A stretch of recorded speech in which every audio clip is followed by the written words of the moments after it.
பொருளாதார பற்றாக்குறை காரணமாக பொருளாதாரத்தை தேடுகின்ற முயற்சியில் ஈடுபடுகிற காரணத்தினால் நமக்கு எந்த மாதிரியான குழப்பங்கள் எல்லாம் ஏற்படும், அதுக்கு எந்த மாதிரியான தீர்வு என்பதை நம்ம பார்த்து வருகிறோம்.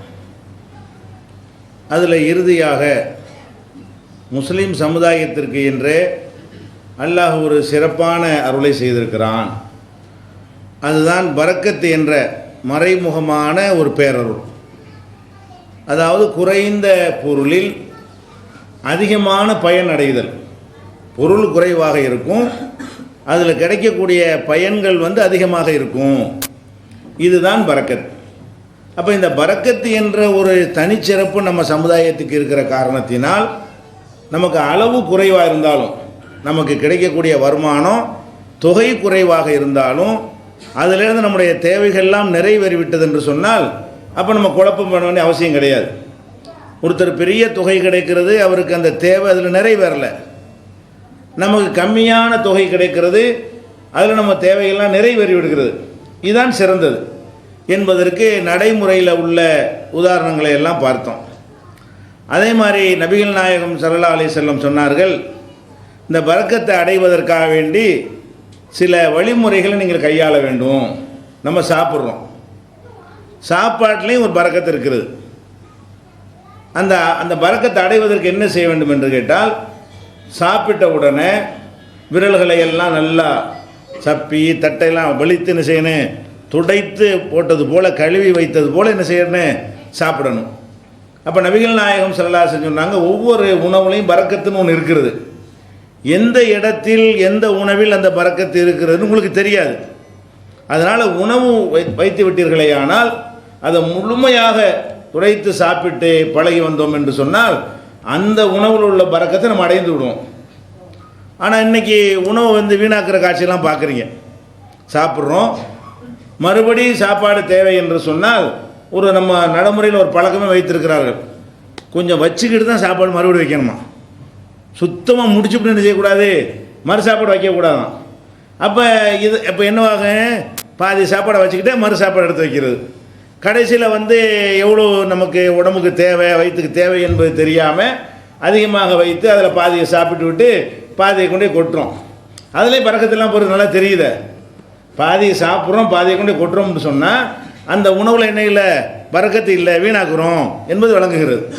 அதனால் நம்ம விரல்களை எல்லாம் சப்பி தட்டையெல்லாம் வலித்து சுத்தமாக சாப்பிட்டோம் என்று சொன்னால் அந்த கடைசி அந்த ஒரு பருக்கையில் கூட அந்த பரக்கத்தெல்லாம் வச்சுருப்பான், அதில் நம்முடைய பசி அடங்கிடலாம்.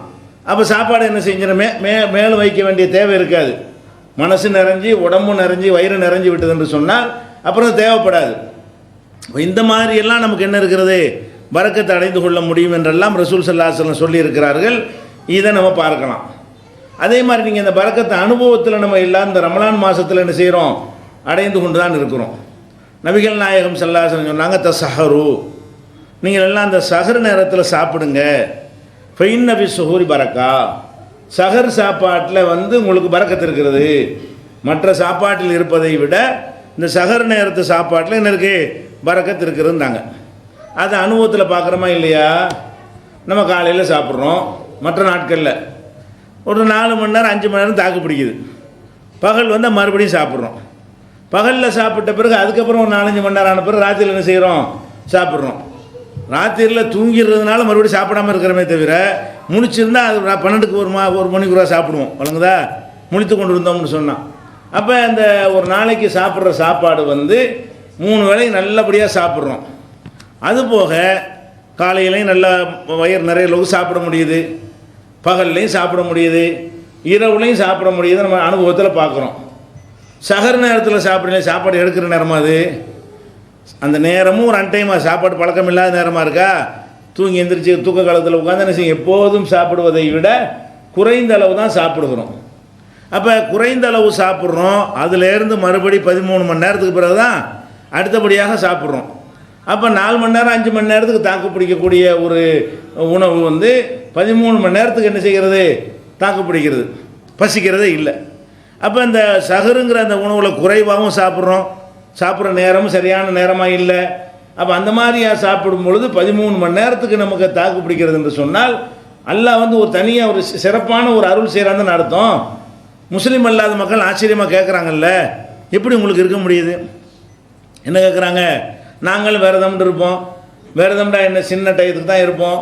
அந்த விரதத்தில் வந்து எதுவுமே சாப்பிடாமலாம் இருக்க மாட்டோம். அப்படி கிடையாது.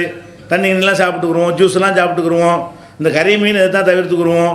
இப்படி இருந்தே எங்களுக்கு வந்து அது கஷ்டமாக இருக்கிறது. நீங்கள் ஒரு சொட்டு தண்ணியை கூட குடிக்காமல் 13 மணி நேரம் 14 மணி நேரம் இருக்கிறீங்களே எப்படின்னு கேட்குறாங்களே.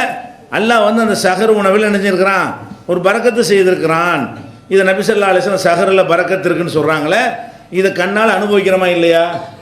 அல்லாஹ் நாடினானேயானால் ஒரு படி அரிசியை தின்றால் தான் வயிறு பசி அடங்கும் என்கிற இருந்தால் கூட அதில் அரைக்கால் படி அரிசியில் பசி அடைக்கிடுவான்.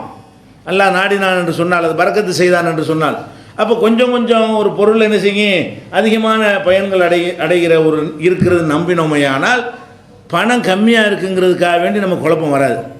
சரி, அல்லாஹ் தந்துட்டானா, நமக்கு பொறுப்பேற்றுக்கிட்டான்ல, இதை கொண்டு நம்முடைய தேவை நிறைவேற்றுவான், இதை கொண்டு நம்முடைய எல்லா விதமான பிரச்சனைகளையும் தீர்த்து வைப்பான் அப்படின்னு நம்ப வேண்டும் என்பதையும் நபிகள் நாயகம் ஸல்லல்லாஹு அலைஹி வஸல்லமுடைய வழிமுறையிலிருந்து அறிந்து கொள்கிறோம். இது வந்து இந்த பணத்தொல்லை கஷ்டம் சிரமப்படக்கூடியவர்களுக்கு அறிந்து கொள்ள வேண்டிய அடுத்த விஷயம்.